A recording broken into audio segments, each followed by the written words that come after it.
काय मग सांगा नाही तेवढं पाणी काढ देते अंगदो आले तिले सांगा ना ती कोण होती रात्री 2:30 वाजले ओ बापरे काय नाही होत ताई काय नाही ओ बहीण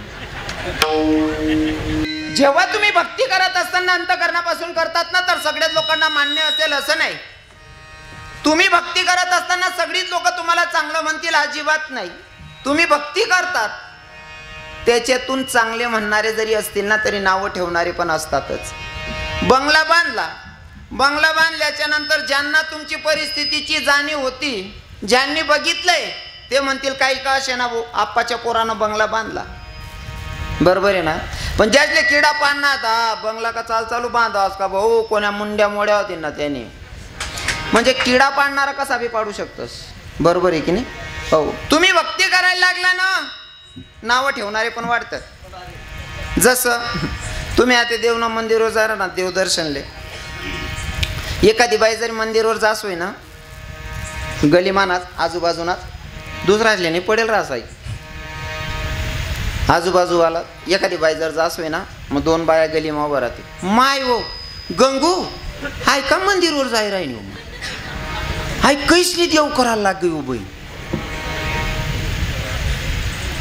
तिना देव करा मग तू नका तर वावरी काय गे पण लोकेश नको त्या गोष्टीच मग तोंड घाला सवय रास ज्याच्या त्याच्या पद्धतीनंच होतोय जगत्या जगू द्या ना हा तुम्ही जगा दुसऱ्यालाही जगू द्या काय भेटतंय पण जेव्हा तुम्ही कोणत्या भक्तीला स्पर्श करायला जातात ना तर नावं ठेवणारे टिंगल करणारे वाढतात मला बाकीच्या गोष्टी सांगायची गरज नाही तर बसलेले बरेच लोक माझ्यापेक्षा ज्ञानमानाने मोठे आहेत आणि संसारात त्यांनी माझ्यापेक्षा नक्कीच जास्त अनुभव घेतलेला काय ना देवाच्याकडे तुम्ही वळतात ना एखादा पोऱ्यान जर ठराव रविकरण महाराज व्यसनमुक्तीवर चांगलं बोलत भाऊ माळकरी होई जाऊ बुवा एखादा पोऱ्यान जर ठराव माळा घाललीत बुवा आपण रविकरण महाराज सांग राय ना ते त्यानं जर माळा घालितली नाही बाकी ना मित्र बटा चांगलाच राहतस का सागर दादा एखादा जर माळा घालितली नाही बाकीना सांगतो ओ बापरे तू का माळकरी होई घ्या रे बाकी ते इथला नीच राहतस ना का रे तुम्ही ते काटकीन घरनी उदारी राहायची अजून कितलं घर बटी दांगडूशी आहो जेव्हा तुम्ही चांगलं करायला निघतात ना तेव्हा बदनामी करणारे वाढतात म्हणून बदनामी करणाऱ्यांच्या नादी लागायचं नाही या जर तुम्हाला भगवंताशी नातं जोडायचं असेल तर नावं ठेवणारे टिंगल करणारे या कुत्र्यांच्या नादी लागायचं नाही हा मी नेहमी प्रमाण सांगतो जय श्री राधे मी नेहमी एक प्रमाण सांगतो मुझे लगी शाम संग प्रीत ये दुनिया क्या जाने भाई क्या जाने मुझे लगी शाम संग प्रीत ये दुनिया क्या जाने जर तुम्हाला नातं जोडायचंय देवाशी तर लोक काय म्हणतात हे डोक्यातून पहिले फॅट काढून टाकायचं कारण लोके कोणल्या चांगलं म्हणतात नाही आपण सोपं घरी सांगू का लोके इथला वायबार होई जायचेत ना ज्या मायबाप जन्माला घालताना त्यासले सुद्धा चुका काढत असत्या त्यासने बी जन्माला घालणाऱ्या मायबापांमध्ये सुद्धा चुका शोधणारी अवलाद जन्माला आली या तुमच्यातनी माझ्या चुका काढणार नाही कशावर ना महाराज बरोबर आहे की नाही पतिव्रता सीतेला सुद्धा बदनाम करणारा समाजातलाच कोणीतरी एक होता पतिव्रता सीतेला जरी बदनाम करतायत तर तुमच्यासारख्या माझ्यासारख्या साधारण जीवाला बदनाम करणार नाही कशावरून म्हणून मन ठरेल वाक्य भुकणारा कुत्रासनी वर्ष कधीच लागणार नाही पुढे जर जाणं आहे ना भुकणारसनी वर्ष लागू नये कारण त्या भुकणारसनी वर्ष आपण हाकला माबी वेळ वाया घाल टाकतोस त्यानापेक्षा त्याचले भुकू देऊ शक्य होईना ना किजा मारायनात ना बिस्किट लेन टाक देऊन आपण पुढे चालत राहू तुका म्हणे असे जन तुका म्हणे असे जन तुका म्हणे असे जन तुका म्हणे असे जन नाही कोणात ठाई नाही कोणात ठाई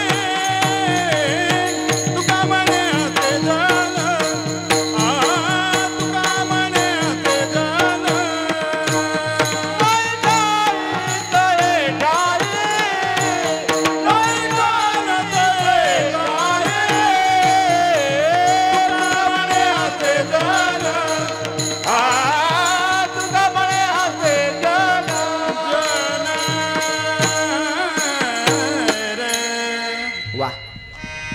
तुका म्हणे हसे जन.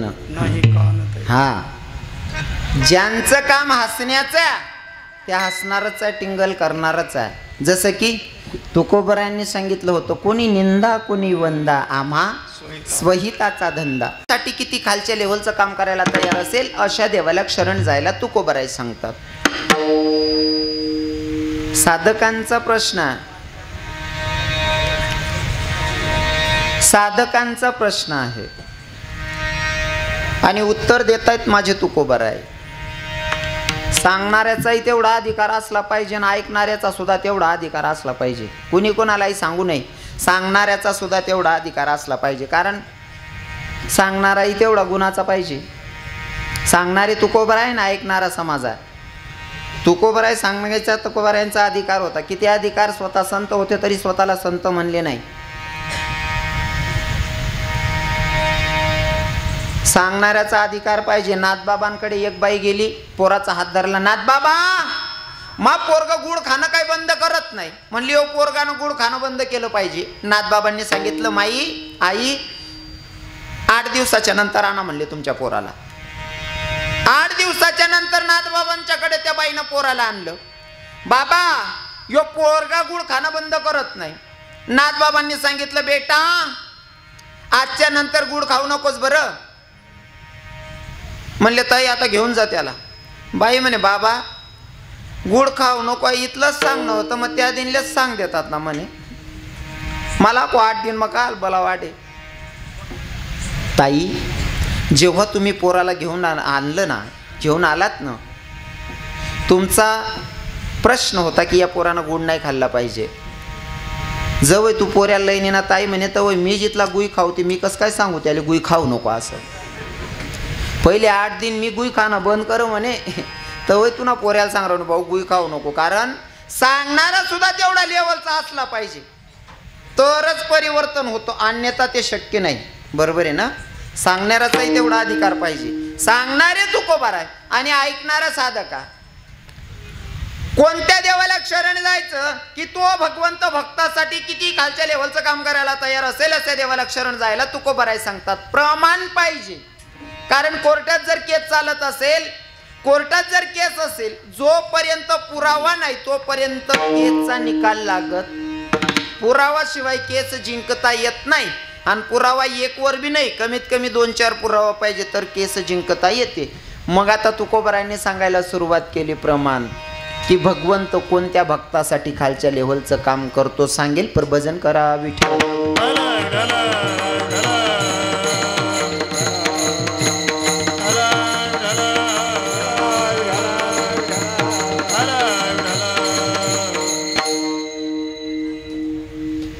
माझा वारकरी संप्रदाय जातीपातीला अजिबात व्हॅल्यू देत नाही, महत्त्व देत नाही.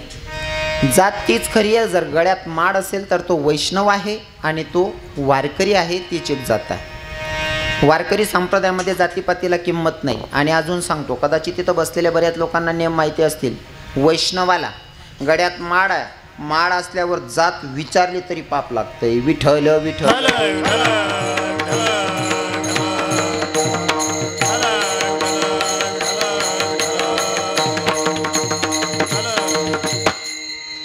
वारकरी संप्रदायामध्ये जातीपातीला महत्व नाही. या तुमची भक्ती चांगली असेल ना तर माझा भगवंत तुमची भक्ती बघून तुमच्यासाठी किती खालच्या लेवलचं काम करायला तयार असतो. फॉर एक्झाम्पल म्हणून सांगेल, महार समाजामध्ये जन्माला आलेले संत म्हणजे चोख्खा मेळा.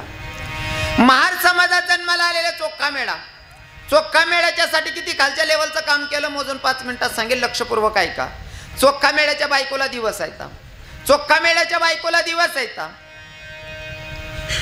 आणि चोख्खा मेळ्याला वाटलं की आता दिंडी निघाली आहे, मला वारीला जावं लागतं. पत्नीला सांगितलं वारीला जायचंय. पत्नी म्हणते, बाई मला दिवस गेले येतात, तुम्ही चालला गेलात तर मी एकटी पडेल आणि माझं बाळंतपणाची वेळ जवळ आलेली आहे, माझ्याजवळ कोणीतरी पाहिजे.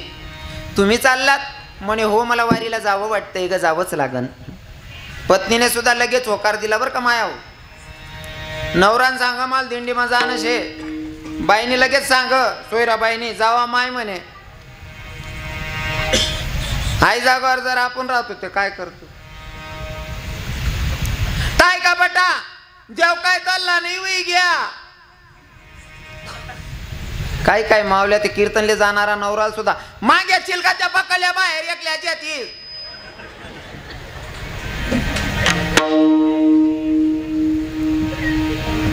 दिवस भरते येता पती वारीला जायचं म्हणतोय धर्मा बाबा, तरी सुद्धा पत्नी सांगते जाताय ना नक्की जा, पर स्वामी ऐका ना, तुम्ही जाताय ना रस्त्यावर तुमच्या बहिणीचं गाव लागतं, तुमच्या बहिणीला एक संदेश द्या, तुझ्या वहिनीनं तुला बोलवलं, आता तुम्ही जातात म्हणल्यावर माझ्याजवळ कोणीतरी असलं पाहिजे. चोखोबाला सांगितलं तुमच्या बहिणीला माझ्याकडे पाठवा. आता चोखामेळा नामचिंतनात एवढे मग्न झाले लक्षातच नाही बहिणीला सांगायचं. नामचिंतनात एवढे मग्न झाले, पंढरपुराचा मार्ग धरला सांगणं विसरले. पण माझ्या जगाच्या मालकाला वाटलं जर माझा भक्त माझ्या नामचिंतनात एवढा वेडा होत असेल, त्याच्या बहिणीला सांगणं सुद्धा विसरला, बायकोचे दिवस भरते आहेत ते सुद्धा विसरला, आणि जर एवढ्या अंतकरणापासून मला शरण येत असेल तर अशा संताचं अशा भक्ताचं काम करायला मी अजिबात लाज ठेवणार नाही. माझ्या विटेवरच्या मालकानं विटेवरनं उडी मारली आणि चोखामेळ्याच्या गावाच्या शिवजवळ गेला. गावात अजून गेलेला नाही, गावाच्या शिवजवळ गेला माझा जगाचा मालक, आणि स्वतःशी संवाद साधायला लागला. मला जाताना जर मी या रूपात गेलो तर चोखोबाची पत्नी माझ्याकडनं कामधंदा करून घेणार नाही, म्हणून मला चोखोबाची बहीणच बनावं लागेल, आणि चोखोबाची बहीण बनून जर जायचं असेल तर माझ्या जगाच्या मालकाला साडी नेसावी लागणार आहे. कोणी गोष्ट कराय ना मी जगना मालक नाही बरं, ज्या हुशार होत त्याचे समजी जाई मला काय सांगणं असं. जगाच्या मालकानं नऊवार साडी परिधान केली, जर का माझ्या भक्ताच्या बायकोचं बाळंतपण करायला जायचंय, माझ्या भक्ताची बहीण बनवून जायचंय, तर मला नऊवार साडी नेसावी लागल. माझा जगाचा मालक नऊवार साडी परिधान करतो, नुसता साडी नेसत नाही माया हो, जगाचा मालक साडी नेसतोय, डोक्यावर पदर घेतोय. इथं बसलेल्या सगळ्या माझ्या माया आहात, माझ्या बहिणी आहात, माझा बोलण्याचा अजिबात राग धरू नका. कसं आहे ना, आपलं कोणी राहिलं ना ते आपलाच आपले बोलस, प्रकाशले काय नाही, वावर इकरील काढा ना घर ना सांगतं नको रे भाऊ पीठ जाय रे कर्ज इकू नको रे, बाकी ना ते गिराईक देखील येतच बरोबर आहे की नाही. जो करणार आज तो चांगला विचार करस, मग संतांना दोन शब्द जास्त बी बोलणार तरी तो आपला हक्क करणार आज बरं. हां मी कान आदेश नाही म्हणीशीन, तुम्ही बसेल बट्या म्हणे माया बहिणीशेत म्हणीशीन, मी हक्कात बोलसू. जगना मालक साडी नेसस, जगना मालक डोकावर पदरलेस, आई आपली हिंदू धर्मानी संस्कृती आहे. कोणी गोष्ट सांगी मी तुमले, देवनी पंढरपूरना मालकनी तो सुद्धा डोकावर पदरलेस बहिणी म्हणून मग आपण काय करायला पाहिजे. हां अरे बरं वातावरण दिक राही ना तरी नाही पेक्षा नाही लिहिलो बहिणी म्हणून पदर. कारण काय माहिती आहे का, डोकावर जर पदर राहिना ना, डोकावर जर पदर राहिना ना सोपं सोपं सांगाशी, असा बाबा राहता ना टोपीवाला बाबा, आमना धर्मा बाबा सारखा, इकडे आमना माऊली बाबा सारखा, डोकावर पदर देखीस नाही सहज तोंडमाय वाक्य निघस, कोठीनं माहेर राही पूर्ण काय वयनशे हो, पदर सुद्धा पडू देत नाही. डोकावर ना पदर तुमने कितली इज्जत वाढाव सांगू का. घरमान्या सांग साडी तुमने कितला राज बहिणी सण 200 400 500 रुपयाने, 100-150 साडी ते बोलायला चालावं नाही आते. कारण 150-200 रुपयाने लग्नेच माहेर वाजाडतास, आणि लगीन ना आहेरच ना अशी उपाय दिवस झाले ना, नेसान कामनाने निसता फिर असतो वराडणी माहेर. आमने गेले मग एक म्हातारी नातनं लगीन होय ना, लगीन व्हा नंतर दारमा बटीन साड्या चेक करा, आणि एक साडी अशी उलटाई पलटाई देखील, आणि म्हणतं मावशी आज साडीला का बघितली फिराय देखील, आणि भाऊ म्हणे आई मन लगीन माझी येईल होती म्हणे, म्हणतो हो म्हणा बा हा ते नातना लगीन मागून म्हणे. म्हणजे आयरेस ना बजेटच नाही राहिले. घरमान्य साडी सुद्धा तुम्ही कमीत कमी 400-500 रुपयाने, बरोबर आहे की नाही. 500 रुपयाने साडी, 600 रुपयाने साडी, हो 600 रुपयाची साडी या, 600 रुपयान साडी घरमान्यासानी. तुमनी साडी 6 वार साडी म्हणे तरुण बहिणीसनी 6 वार साडी, बरोबर आहे ना. म्हणजे 6 मीटर साडी आहे, 100 रुपये मीटरनी साडी आहे. पदर कितला मीटर ना बहिणीसवर 1 मीटरना म्हणजे 100 रुपयाना, बरोबर आहे ना? 1 मीटरना 100 रुपया. तो 100 रुपयाना पदर जर डोक्यावर राहिला ना, तुम्हाला बापनी करोड रुपयानी इज्जत वाढायचा. नुसता डोक्यावर पदर टाकलो, पदर जर राहिला ना असा बाबा लोक सहज सांगतो कुठे ना माहेर रे बाई पूर्ण. वा आई वय नाही काय संस्कार आहेत बो पोरणा, बरोबर आहे की नाही?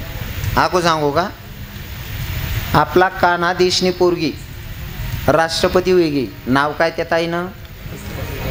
प्रतिभाताई पाटील. राष्ट्रपती वेगळी बाई, पण डोक्यावर ना एक बी फोटो मा पदर पडेल सापडेल का तुमले? कोण होती बहीण? राष्ट्रपती वेगळी तरी डोक्यावर ना पदर पडू दिना नाही म्हणतो. आणि मन बहीण बचत गटनी मिटिंगले जासनी पलो तिरपा कोशिलेस. ओ काकू तू पलोले वो मनी सांगू काकू.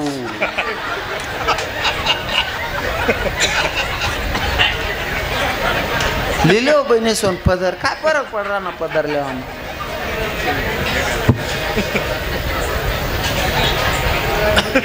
पदर मा अशी ताकद आहे ना, तुम्ही इज्जत वाढायचा असतो पदर. तुम्ही पदर लिहिना काय नाही लिहिना काय मना ठरेल तिथलाच मला भेट आवश्यकच. पण मी फक्त सांगितलं ना शिकता ना शिका नाही शिकणार ते मन बापना काय जाहीर आहे ना. विठ्ठल विठ्ठल.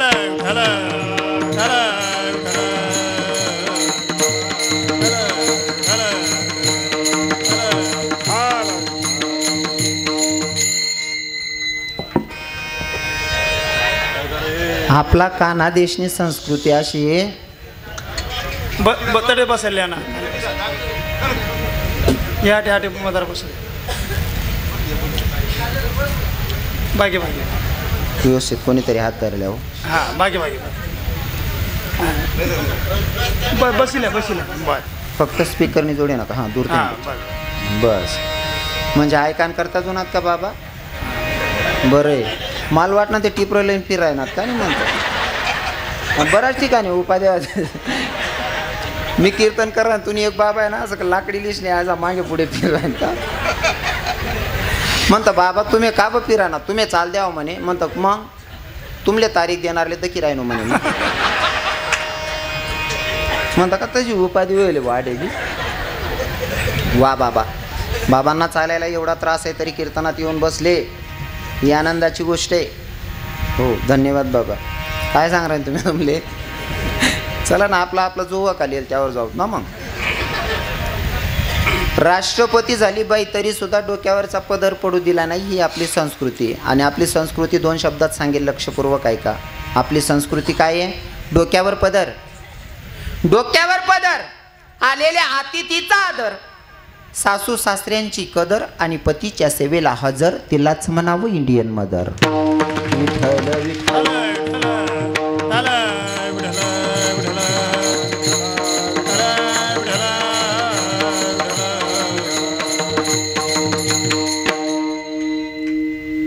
म्हणेन सांगच बहिणी लिहिलं हो पदर, काय फरक पडला? बरोबर आहे की नाही? आज देखा तुम्ही डोक्यावर पदर लिहिल कितल्या मस्त दिख राहिला. जी बाईना डोक्यावर पदर रासना असं वाटस ना बापरे मनमाय जशी काय नांदुरी गणनी देवी जी राहिनी बा असं वाटत. हा मस्त डोक्यावर पदर पिदर असा जीव कर मंदिर बांधून पण माय नका पूजा करत बटू हो, इथलं भारी वाटस. आणि बिगर पदरनी बाईल देखा का मला असं वाटत बापरे दिनले चुरेड कधी फिरायनी रे म्हणून पदर लिहिलो बहिण मस्त राहत पदर लिहिल. विठ्ठल विठ्ठल.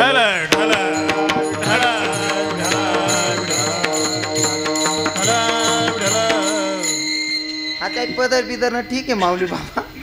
आपण नवीन एक वस्त्र येले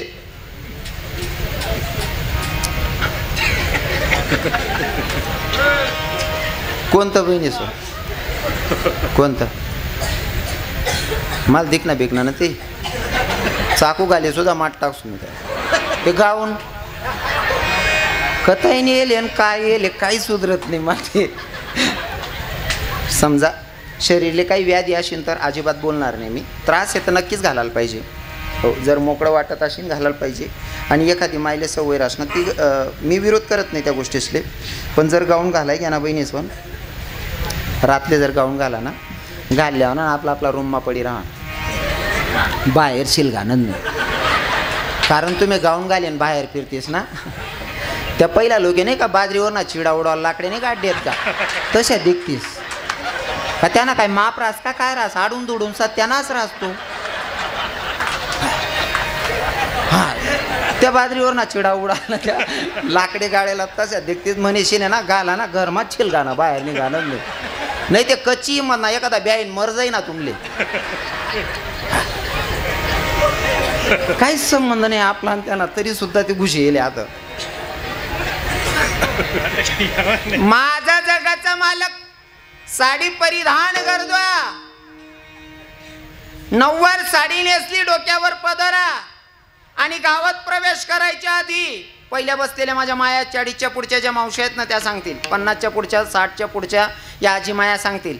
जर वावर मा बी कामले जायत ना म्हणे माया, दिनभर वावर मा तकेल राहत. आणि पहिले असं होतं ना, गॅस बीस काहीच नव्हता, स्टोव्ह वगैरे काहीच नव्हतं. आता बदलत बरंच सुविधा वै घ्यात. पहिले काहीच होतं नाही, लाकडेसवर स्वयंपाक करणार आहे आणि प्रत्येकना दारमा गाय किंवा बकरी राहे. वावर मा काम बी करणं हे आणि चारानं वज किंवा लाकडेच न वज बी लय नशी, डोकावर वज आहे. आणि त्याच जागावर जर असा टोपीवाला बाबा दिखी घ्या तरी डोकावर वज राहिना ना, तरी मन माय तोंड फिरायची नाही उभी राहे. पहिले त्या बाबाला निघ जाऊ दे ना पडीन माय.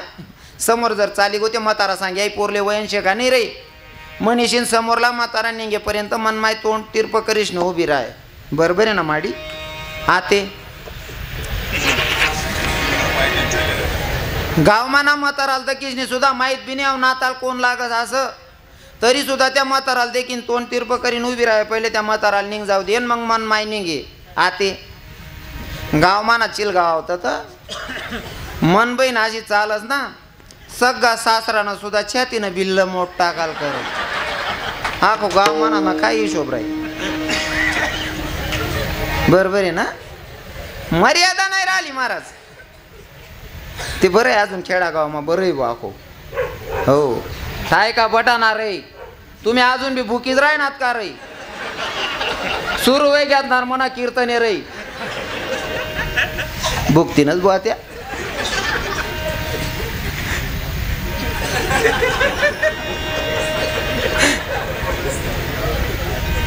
त्यातले कथम माहिती, त्या एकच महिना टाइम भेटत त्यातले वारीना मा पण अख्खा 11 महिना राहतात. त्याच ना अख्खा पिढीच ना उद्धार कट टाकसून म्हणजे पितृदोष नाही लागाव होते असले. असं पहिले मर्यादा होती. मग जगाचा मालक जर का नऊवार साडी परिधान करतो, डोक्यावर पदर घेत असेल तर ही आपली संस्कृती आहे आणि ती टिकली पाहिजे. शिकू नका असं मी म्हणणार नाही, शिक्षण वाघिणीचं दूध आहे. जरूर शिका बहिणी हो. तरुण बहिणींना सांगतो तुम्ही जरूर हे पोरे होय गपणारे शांत भटणार हो आप्पा. अरे वही राहणार धंदा भाऊ देणार काय बोनील पायऱ्या दांगडो घाला रे तू रे.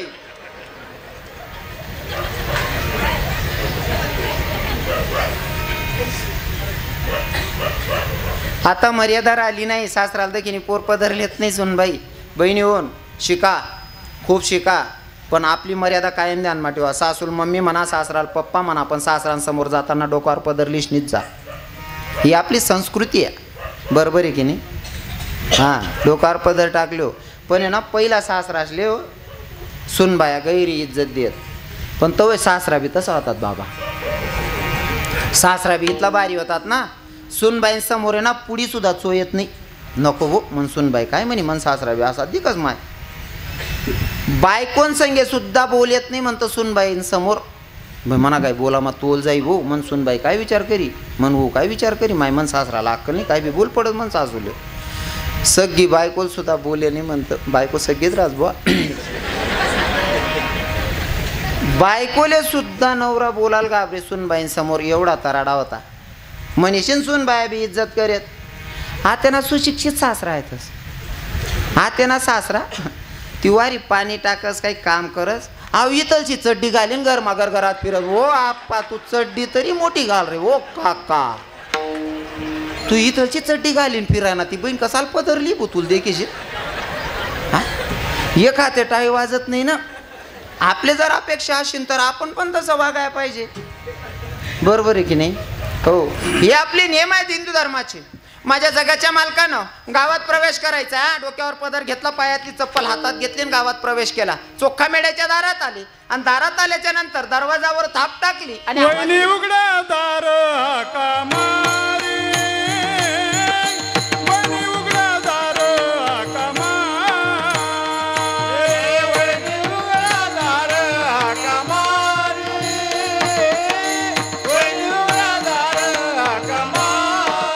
कोकोबाची बहिणा झाला तरंगदार, कोकोबाची बहिणा झाला तरंगदार, कोकोबाची बहिणा झाला तरंगदार, कोकोबाची बहिणा झाला तरंगदार.